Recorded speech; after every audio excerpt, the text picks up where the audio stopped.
Specifically lasagna. You know, it's also an SCP.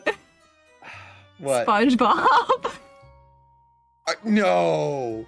There's like multiple SpongeBob SCPs as well. Is an SCP? Oops, all SCPs.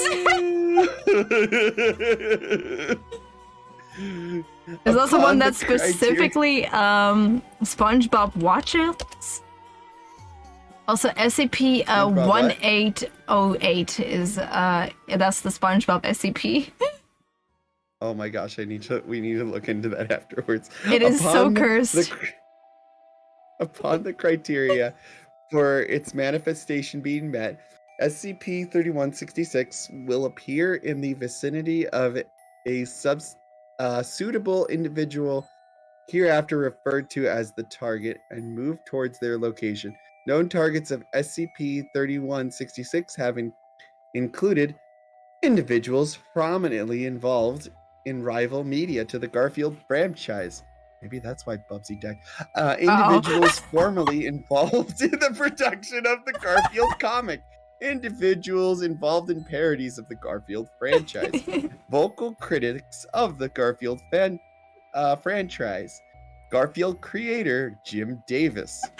That joke hit me like an isekai truck. It makes sense. Boy, you're not wrong. Oh dear. Oh dear. Oh dear. Oh dear. Upon reaching its target, SCP-3166 will attempt to inflict bodily harm upon them through a mixture of blunt force using nearby objects and force feeding of lasagna. Oh no. Obtained through disembowelment. Oh wow.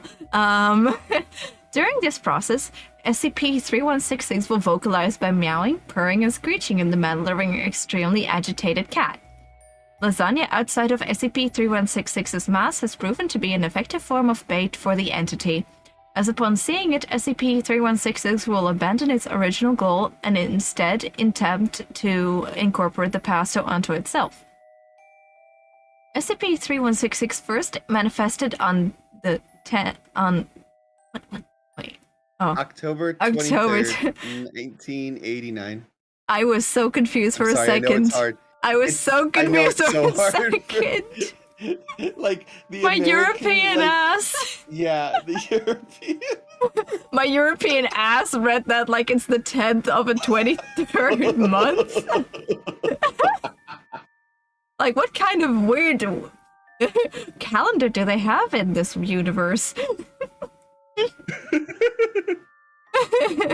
You know what? We're just gonna call it the 10th of the Schmiegel month.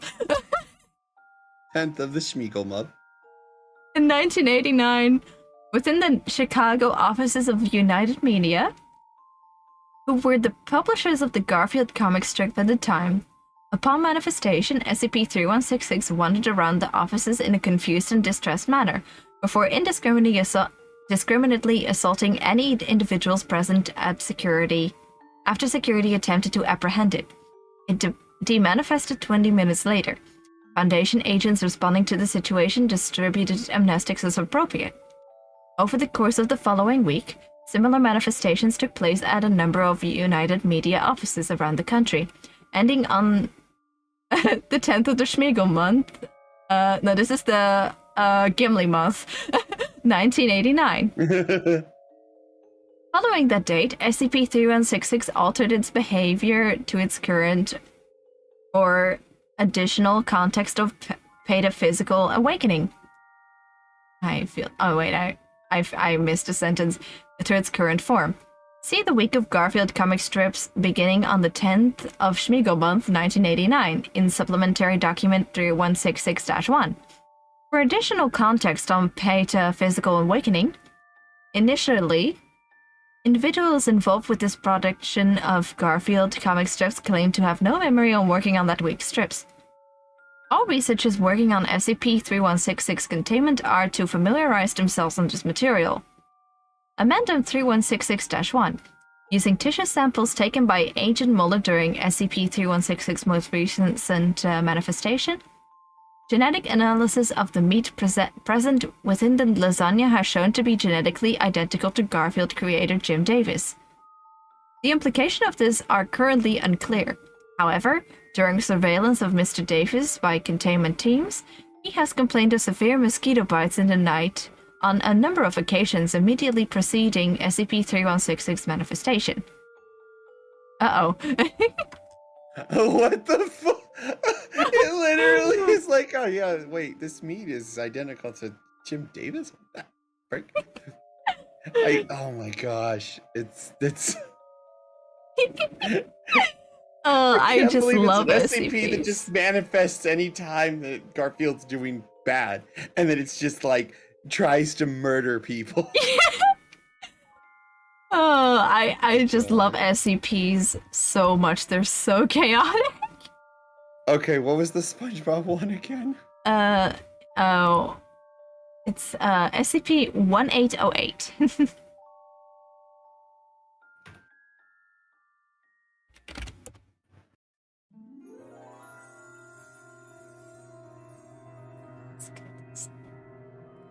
Alright, do you want me to read this? Yeah, go ahead. Alright. SCP-1808. Object Class. Safe. When SCP...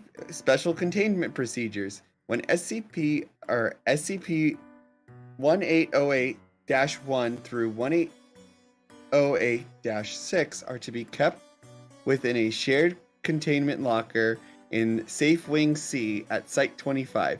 Any use of SCP-1808 outside of strictly monitored testing environment is prohibited.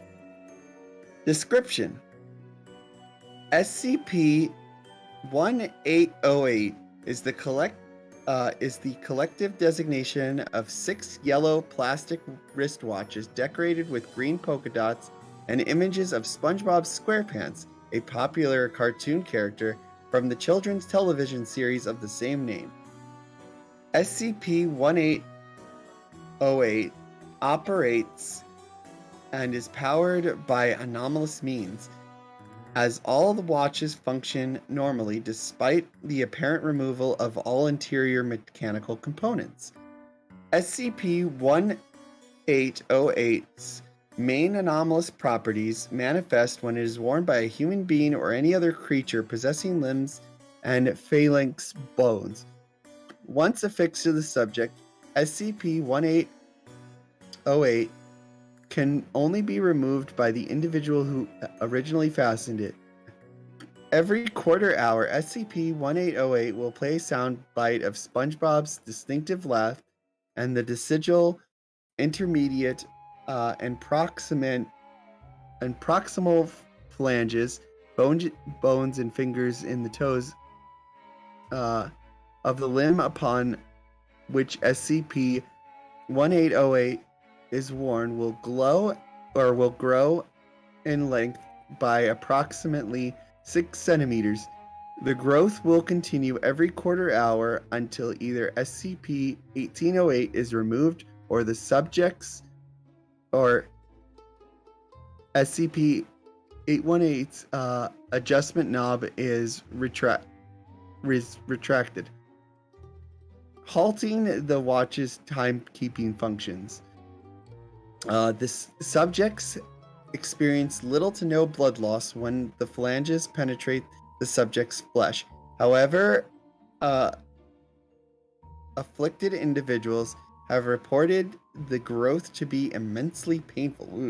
When SCP-1808's adjustment knob is retracted and rotated counterclockwise, the hands on the watch rotate accordingly, resulting in accelerated phalangeal growth. Rotating the knobs in the opposite direction reverses the growth process. If the process is completely reversed, the bones will cease shortening once returned to their original length, and all areas of flesh damaged by the protruding phalanx bones will be instantly healed. Subjects who have had the effects reversed in this way bear no evidence to the previous physical trauma, though any psychological trauma resulting from the experience will be retained. If 2 instances of SCP-1808 are fastened together and placed around the subject's neck, the subject's teeth will lengthen in a similar manner. All right. All right, recover. Oh, go on. No, you can date. Go ahead. All right. Recovery log. SCP-1808 was one of SCP objects retrieved on oh my gosh, now it's in the Europeans Yeah. thing. April 26, 2004 from a Marshall and Carter and Dark Limited auction house in Somerset, England, during a raid on the facility carried out by MTF ETA 2. Buyer beware. The raid had been initiated after Agent Rosser, an undercover field agent working in the auction house, failed to check in with operatives at Sector 25 for over 24 hours. Rosser was found behind a curtain of the auction shade, bound to a chair, with 6 instances of SCP-1808 attached to his body, 1 on each wrist and ankle, and 2 fastened together around his neck. Once apprehended, the Marshall, Carter, and Dark employee who placed the watches on Agent Rosser agreed to cooperate and in the removal of and containment of SCP-1808. And then they have the auction listing. Oh, do you want to read the auction listing? Oh, sure. I'm gonna make it as seductive as possible. Yes, do it. Amendment. The following is a product description of SCP-8108, followed in found in copies of an auction catalog that was to be distributed at the event. You know what? I'm gonna go full Phil Swift on this bit. Lot 14. 6 adult-sized witch watches decorated with illustrations of a popular cartoon character. These timepieces may appear cheap and tasteless at first glance, but rest assured that their inconspicuous appearance conceals a deeply valuable and mysterious effect. Those who wear these watches are inflicted with substantial pain in 15-minute intervals. The effect can be activated manually if desired, and can also be completely undone to remove any evidence of mischief. These watches are the only products in existence with such uncanny abilities, and businesses of individuals wishing to carry out quick, efficient, and mess-free interrogations would be remiss in missing this once-in-a-lifetime opportunity to acquire them, as would our patrons with tastes for intimate sessions or impassioned discomfort. Starting bid, £14,800.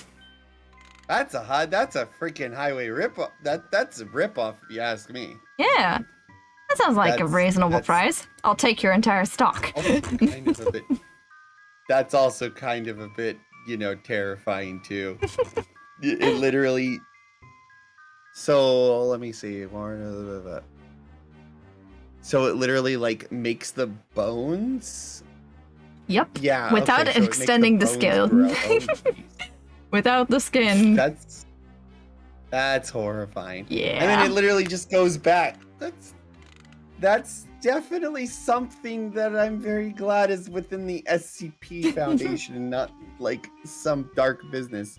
Let's hope so. Because for those who don't know, in the world of the SCP Foundation, Marshall, Carter, and Dark, they're a group that tries to sell SCPs on the market, and sometimes do. But yeah, usually MTF ETA 2. They're the chaotic neutrals. Come after them. They're the chaotic neutrals of the SCP universe. Yes, not about stamping someone. Is very, very fascinating. We'll totally do evil if it gets them profit. But they also sometimes help out the SCP Foundation. Oh yeah, well yeah, like a lot of these organizations do tend to do that, except for the Chaos Insurgency because they're the Chaos Insurgency. Yeah. It's literally in the name. Like, what is it? What is it? Like the freaking the NATO of what are they called? I can't remember. They're like the UN or NATO of the SCP world. The global occult yeah, the foundation or something. Federation. Double called. Yeah, something like that. Hold on. Gee. Now I want to know. To find it now. Coalition. Oh, Coalition. Coalition, that's what it is. The Global Occult Coalition. They're I should know they're this. like, I know that they like, for example, they helped with the teal deer. Oh yeah. They literally came up with the whole like, okay, this is what you guys need to do to keep it contained. It's just this whole crazy list of things. Like, oh good lordy. I'm so inclined to just say, like, screw it, let's do a couple of entries from the list of things Dr. Bright is not allowed to do. I'd be down for that. Let's do it. Alright, let's see if I can find it. I think it's in the curated tales section. Actually, let me just look it up. Oh, I'll find it. Oh. Things okay. Dr. Bright is not allowed to do. How is that on like the first thing on my list? Oh lordy. It is so good. I loved the things Dr. Bright is not allowed to do with the Foundation. I am now Dr. Bright. Sorry, I had to find out this way. I touched the amulet once, and since then it's all been downhill from there. Oh lordy. You want to just do a rapid fire and just read one on one? Like, you do one, another one, and the other one? Like, yeah. Well, you pick one, I pick one. You pick one, I pick one. I like this idea. Yeah. Oh boy. Alright. Dr. Bright is not allowed to feed anything with peanut butter to Kane.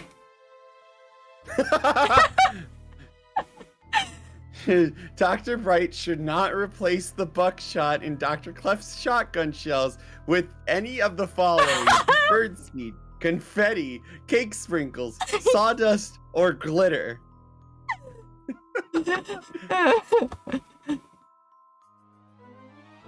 Although it is entirely possible to use SCPs currently under control of the Foundation to create tentacle monsters, no. Not even if Dr. Palmer asks nicely.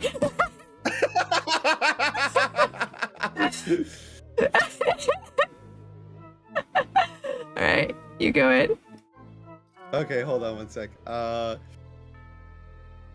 Where was it? Okay. SCP 963 is not a soul gem. Making a contract with Dr. Bright will not turn you into a magical girl. Not even if he includes a magical girl outfit.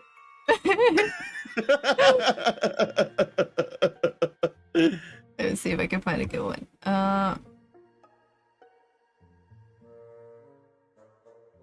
Here, Dr. Bright is not a superhero of any sort. Head of public relations, in charge of orientation for new staff, a doctor of psychology, made out of bacon, in possession of an IQ over 300, head of SCP review, or a member of maintenance staff. Sorry boys, Dr. Bright is a member of Site Command. It's usually best not to ask why. It's O5 Command you're thinking of. A full minute of stunned silence means, my God, what did you do? Not? Please continue.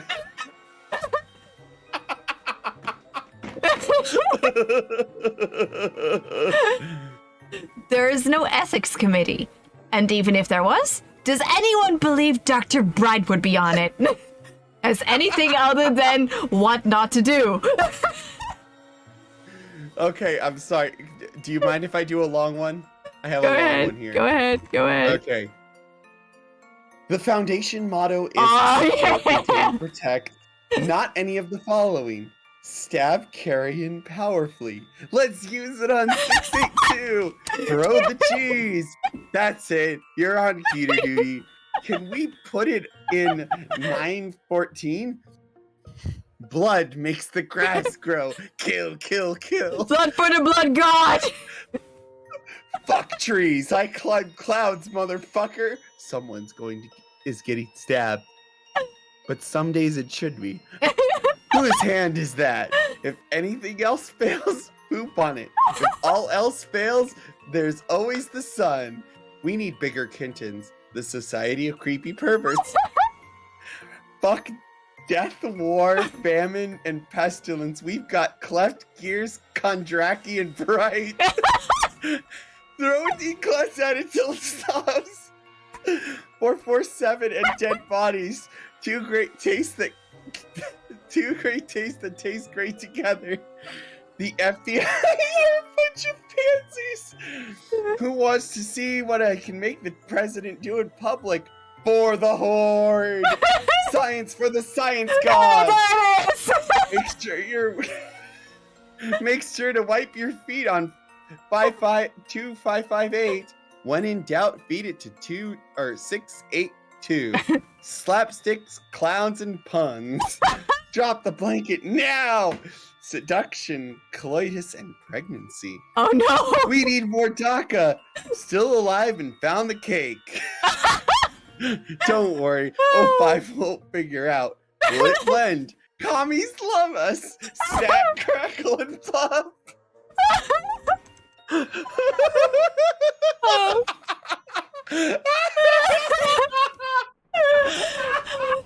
Also, for the audience, I want you to see how long this list is.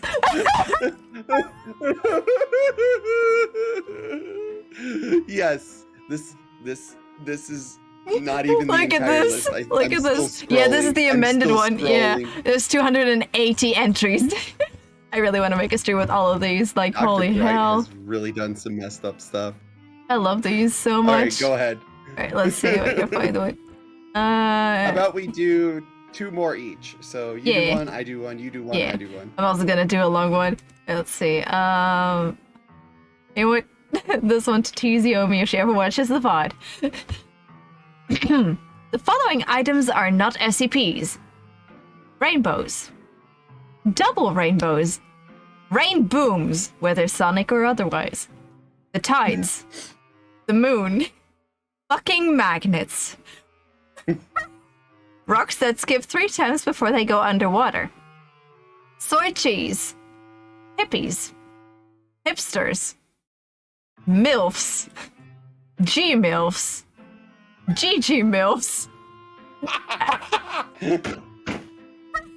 Actually funny SNL skits. As these do not exist, they cannot be SCPs. Anyone's breasts. People who could solve Rubik's Cubes of any size.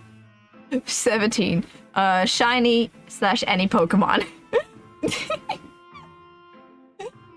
Right. Go ahead. Okay. Let's see here. Dr. Bright is not allowed to convince other personnel that they are actually Dr. Bright. I found a really cursed one. I found a cursed one.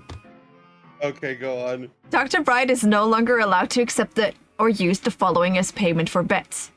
Your soul, anyone else's soul, virgin's blood, reproductive organs, SCPs, memories, real or imagined, pieces of your past. I have no idea how that worked with Clef, but apparently he can do it. The island of Manhattan, beans, firstborn children, second-born children, red-headed stepchildren, rented mules, gold spun from straw, a child's laughter, a child's tears, ponies, anyone's grandmother, anyone's grandfather, anyone's sister. You know what? Fuck it. Any blood relative.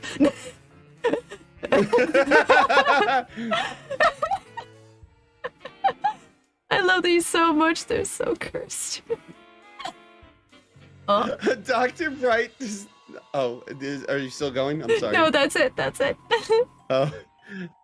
Dr. Bright does not remind anyone of the babe with the power of voodoo and is not allowed to tell anyone else that they remind him of the same.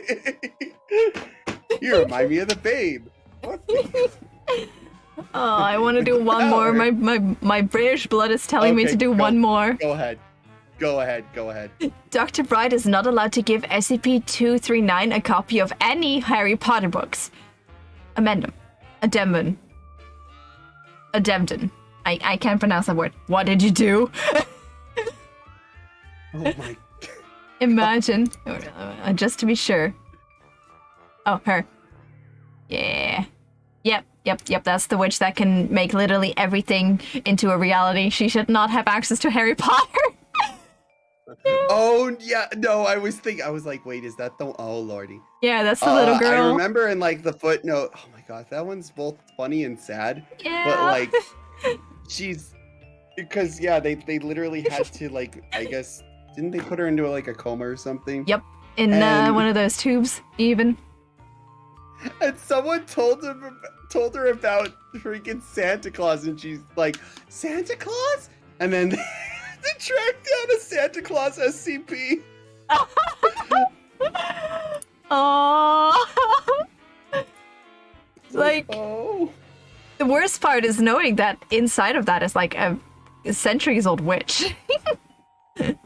Oh yeah, it's terrifying.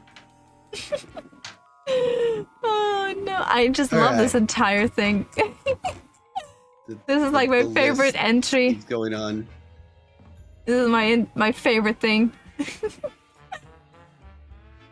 Dr. Bright is no longer allowed to commission, produce, advertise, or display animated videos to anyone with the staff. What happens when you fuck up containing SCP? Insert SCP. No, it's not educational, Bright. Not the way you show it.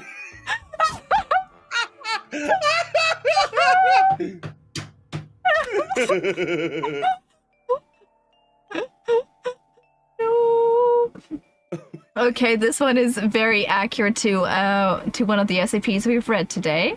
SCP-217, the Clockwork Virus. Victims of SCP-217 are not toys, nor are they to be used as props at a steampunk convention. Okay. Dr. Bright, another one.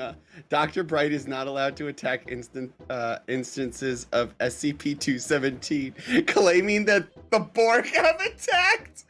Oh no! No longer allowed to make up Jodies for morning calisthenics. Yes, this includes the Mickey Mouse Club song. Oh no! Imagine. Nothing in the Foundation is rated over 9,000.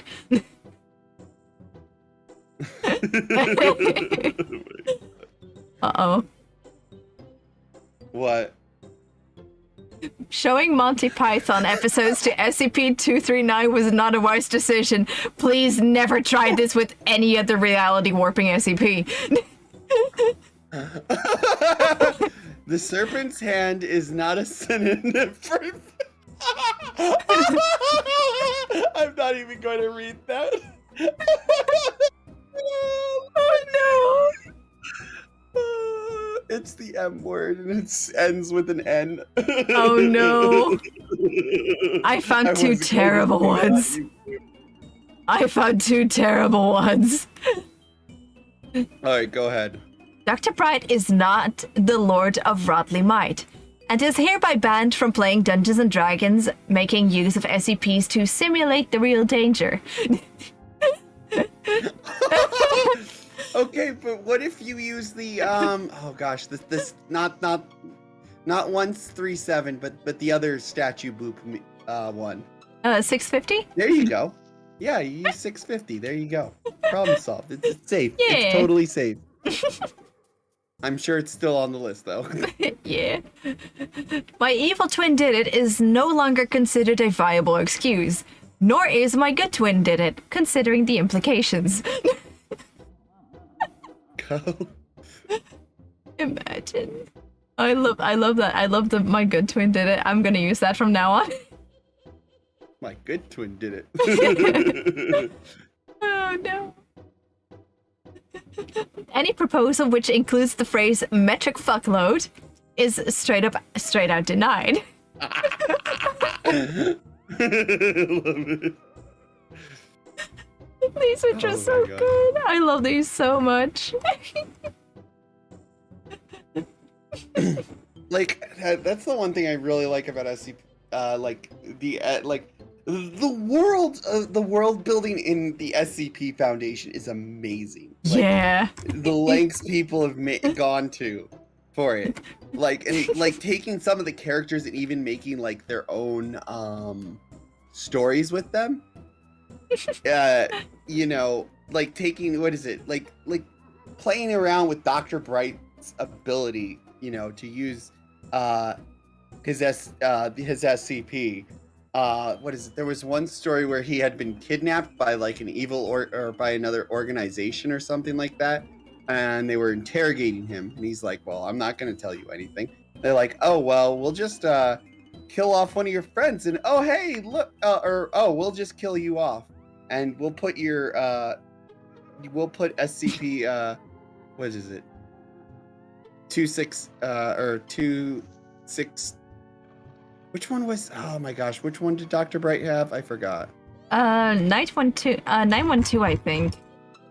I think 912. That's the one that holds like his soul or something like that. 963. 963. Yeah, where like one of his friends like is holding 963 that was captured with him, and he's like, oh crap. So like he's interrogated again, and then they kill him off. And then he realizes that he's in the body of his friends. Like, that's pretty bad. Because, like, you're not dying. Your friends are dying. And you're taking their bodies over. Like, yeah. You know, it's not, yeah. And there's also, like, this whole thing where Dr. Bright is, like, shown as, like, this, like, very sad, like, this chaotic gremlin. Sound familiar, by the way. But, yes. Just chaotic gremlin, but actually in a bunch of stories it's actually shown that he is actually super depressed. And like you would be like you're literally immortal, trapped in an amulet, and every like what was it, like 2 weeks you have to be murdered because otherwise you're gonna have like 2 versions of you running around, and that's gonna cause a containment breach, and you're a SCP at the SCP Foundation. I think they resorted to basically putting him in gorillas, or was it, or in orangutans or something. Like there was like his file on the SCP Foundation had like a picture of him, but it's a gorilla, but he's a gorilla. Like oh yeah, I think they also did that for a while. Yeah. It was funny. This entire thing is just so chaotic, and I love it. Oh, here. But yeah, actually, he went from being a researcher to a director, too. Yeah. Well, would you really want Dr. Bright to research things? You know what? You're right. Give it the list. Dr. Bright is not Kenny. We also ask new researchers at Bright to stop referring to himself as such. Oh my gosh. Oh my god, they killed Kenny. Even if Dr. Bright... Even if Dr. Bright is wearing an eye patch, he is not allowed to keel-haul anyone. Not even on Talk Like a Pirate Day. Talk Like a Pirate Day is not allowed to be celebrated on Site Blank. Any personnel violating this rule will walk the plank, be severely disciplined. There is no such thing as Talk Like a Ninja Day, and Dr. Bright is not allowed to create it. Aww. Oh, I love this list so much because it's just the most chaotic thing I've ever read. Oh, yeah. Alright, so what else should we do? Alright. Do you think? Should we do the first ever SCP as a nice little closure? Yeah, sure. Why not? What are you meaning by the first SCP-173. ever? Okay, because like it's like the Bulbasaur problem, or it's like the Pokemon Bulbasaur problem. It's like, okay, is the first Pokemon, and That's is right it on. Bulbasaur? Is Or it Bulbasaur. 001? Is it Mew? Well, there's like 7 001 proposals. Oh yeah, gosh. Yeah, there's so many 001 proposals. There's so many of them. But they're really interesting, all of them. I personally really like the Scarlet King to be the first one, actually. Or the Factory. The Factory makes a lot of sense to be the first one. I like what is it? The day the sun, it was something to do with the sun. And The day the sun was an dies, SCP yeah. Yes, the day the sun dies. Everyone melts. Yeah, very much. Like, the Scarlet King I like because it has the implication that the entire Foundation was built on the idea of securing the Scarlet King. But the Factory also really makes sense because of the giant subplot with Dr. Wondertainment. Oh right, yes, Dr. Wondertainment, the Yeah, and in the dude who makes the Factory, there's also this giant subplot that in that entry they actually make like a pact, I think, that they're not allowed to hurt any of the things they have to protect. Which is why they're so against destroying things, which doesn't apply for 682 for some reason. Yeah. But yeah. It's always funny to me, like, for some reason 682, even though they have like the old man, they have like so many more dangerous things, but 682 is the one they try to destroy. Yeah, it's so interesting how, like, yeah, most of the time the Foundation's like, oh, well, we're not here to destroy them, but then they're like, we need to murderate this thing, like, now. Yeah. Well, that's also because SCP-682 was one of the more earlier entries. That's true, too. Like, once, like, the global coalition comes in, it's like, who are basically like, yeah, this chair has some very anomalous properties. We should throw it into a chipper. Yeah. Starts freaking getting into people's lungs. And now we have a murder bunch of wood. Yes. Also, you can really tell that SCP-682 is a very early entry by the amount of censoring. Yes. Like, that was like a thing that happened a lot. I'm showing it on my stream, but like, look at the amount of censoring. You know what? I'm gonna screenshot it and send it to you because you need to see how chaotic this is. Okay, yeah. Look at the amount of censoring. Yes, I do remember that. Like half of it. Like, that's the hard to destroy reptile. We're doing, what's it? Yeah, SCP-173. Yay. They're just like, yeah, let's just make it even more spookier by having blah, blah, blah, blah, blah, blah, blah. Shh! We're gonna get demonetized!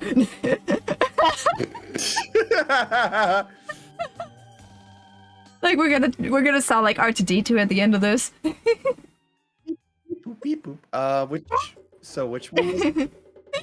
Which one was the first SCP again? I'm sorry. 173. First ever written SCP. It was found on 4chan of all places. Oh yeah, okay, here. Duh. I had it. I was just double checking. The one that started it all. You want to start it off, or do you want me to? You know what? I'll do the description. Okay, sounds good. Item number SCP-173, Object Class Euclid. Special Containment Procedures.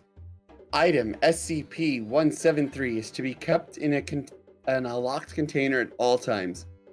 When personnel must enter SCP-173's container, no fewer than 3 may enter at any time, and the door is to be re-locked behind them. At all times, 2 persons must maintain direct eye contact with SCP-173. until all personnel have vacated and relocked the container. Description: moved to Site 19, 1993. Origin is as of yet unknown. It is constructed from concrete and rebar with traces of Krylon brand spray paint. SCP-173 is animate and extremely hostile. The object cannot move well within a direct line of sight. Line of sight must not be broken at any time with SCP-173. Personnel assigned to enter container are instructed to alert one another before blinking.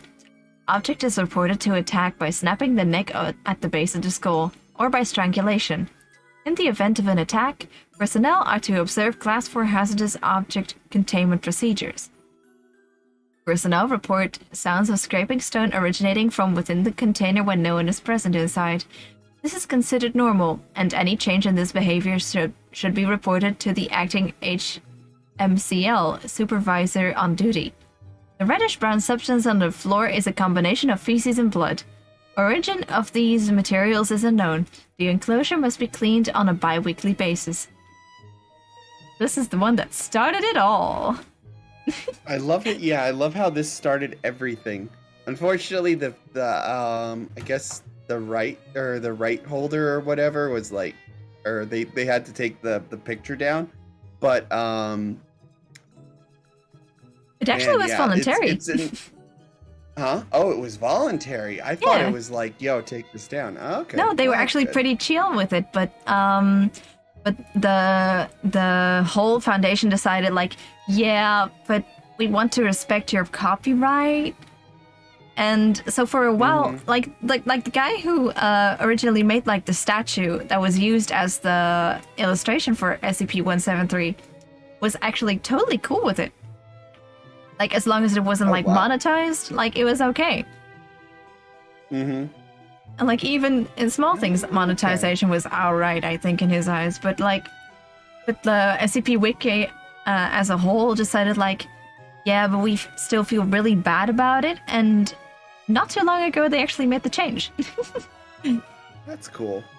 But yeah, it's crazy how this format is the thing that started it all. It's just like, okay, it needs an item number. It needs an object class, special containment procedures, and someone just making this vague, spooky thing is then everyone's like, oh, this is a cool meme. Yeah, because that's actually how it happened. Hazard. It's a mimetic hazard that literally created the SCP Foundation. All right, hear me out. Yes, here. Okay, okay. What if the first SCP was written by an SCP? I forgot where I was going with this. You know, I see where you were going. That it was written by an SCP to create an info hazard to get the word out about the SCP Foundation and all these people creating SCPs and this world building that actually created the entire world itself that culminated from this one article. Thus, the SCP-173 is an SCP in and of itself. Oh, wow. Well, it does work with fairy tales as well, actually. So, if fairy tales can become real, then why not the SCP Foundation? But I also have a theory that the first SCP was written by the SCP Foundation. Because, hear me out. Why would they want to expose themselves? Well, they didn't want to expose themselves. They just didn't have the choice because they were very close to a mask-off scenario. Oh, I forgot the proper term for it. Broken masquerade scenario. Yeah, that's the one. And to combat that, they tried one last thing, which was to just make one of the SCPs available on 4chan, making it look like a cool copy pasta.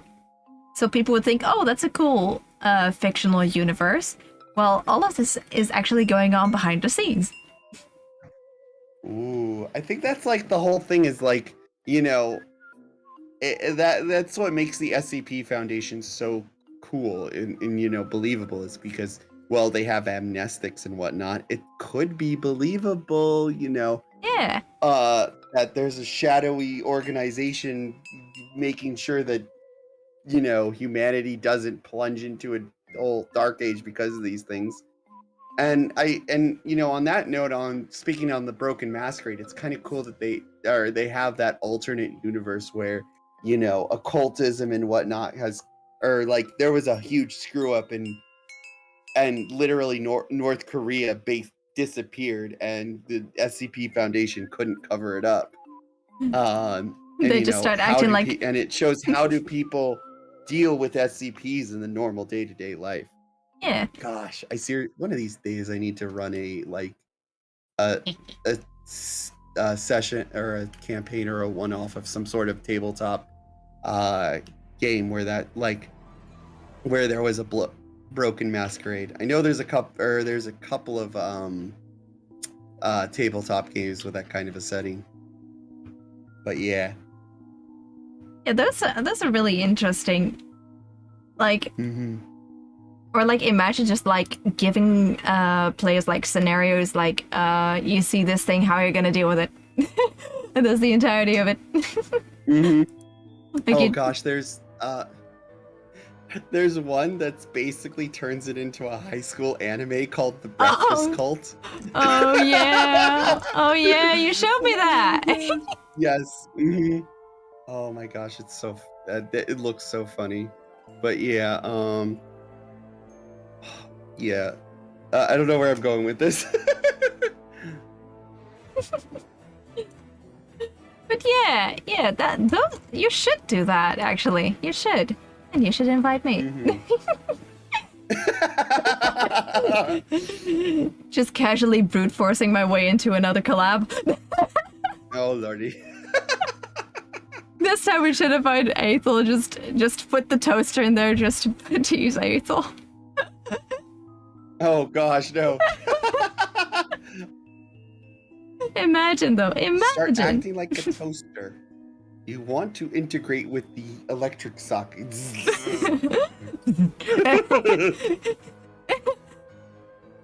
Well, to be fair, if I did that, I think it would just spontaneously combust because straw is very, very flammable. Oh gosh, yes. Spontaneous combustion. Oh boy, but this was great. Oh yeah, this was a lot of fun. Anyways, guys. First off, let me give my shout out. I feel like our audiences probably know us already, but why are you? Oh, okay, I think we're good. But yeah, do we want to do some sort of introduction or something like that, or I think, like a sign off? But yeah, I know. I'm sorry. I'm like, don't worry. But I think they already know how chaotic both of us are by this point. Very true. Okay, but yeah. Anyways, guys, thank you so much, Rushi, for doing this with me. Like literally the last minute, oh. Hey, let's do a collab. You, me, let's go. Yeah. And I was. Thank you so much for the idea too. Yeah, don't worry. Like I was actually still trapped in IKEA when I came up with this idea. I think.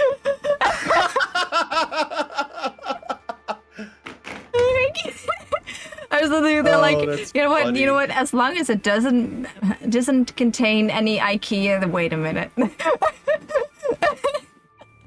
It's like, oh no. Like I think. Wait. Let me see the time. All right. Where is it? Oh, I just got out of IKEA. I just had gotten out of IKEA. You just got it out. Yeah, it was so funny. You told me that you're like, oh, it was near closing. I'm like, oh. Well, thank goodness you got out of there in time. I was so lost. I tweeted about this one gamer room that I found there. Like, it actually cracked me up so much because what I didn't mention on Twitter was that it was just playing the Mario theme on a loop. So that was like, oh yes, this is what gamers are like. Oh my gosh. Like, it just completely cracked me up. So I took pictures of it and was like, y'all need to see this. And so I went on and I started walking around because IKEA and it's fun. And I wanted some meatballs because those are the best thing ever. IKEA. It's the best thing ever. Like, seriously, those meatballs, if you ever have the chance, eat them. Like I said, well, there's a space IKEA near me. Yeah, get it. It's so good. Yeah, totally. Oh my gosh, you're making me hungry for it right now. Ah, dang it. Like, All it's right, 2 a.m. and I might still have want to to try go it. Yeah. I think I need to go to space IKEA. Yeah, you need to. And go get those Swedish meatballs. Yeah, you need to. You really need to. But then, literally. What? Oh. Have you ever heard the IKEA song? It has a song? Oh, no. It's a fan song, but go look if you have time later. Go look at the IKEA song. It's hilarious. I will. Oh god! But Okay, literally, good. I was walking around and I was like, "Hey, another gamer room." Wait, what? Uh-oh. And then I Alright, started guys, walking around a but bit yeah. more, and I found once again the gamer room, and then I was like, "Ah, shit." But yeah, that's my story of how I got lost in IKEA. This isn't even the first time I went to that IKEA. Oh my gosh. But yeah, Rushi. thank you so much for having me. Yes, but yeah, thank you so much for coming around and doing this, and yeah, and thank you for the awesome idea and whatnot. So yeah, we're gonna close it out, guys. Thank you so much for coming. So thank you, Rushi's audience. Thank you, my audience, and I will see you guys later. Bye bye.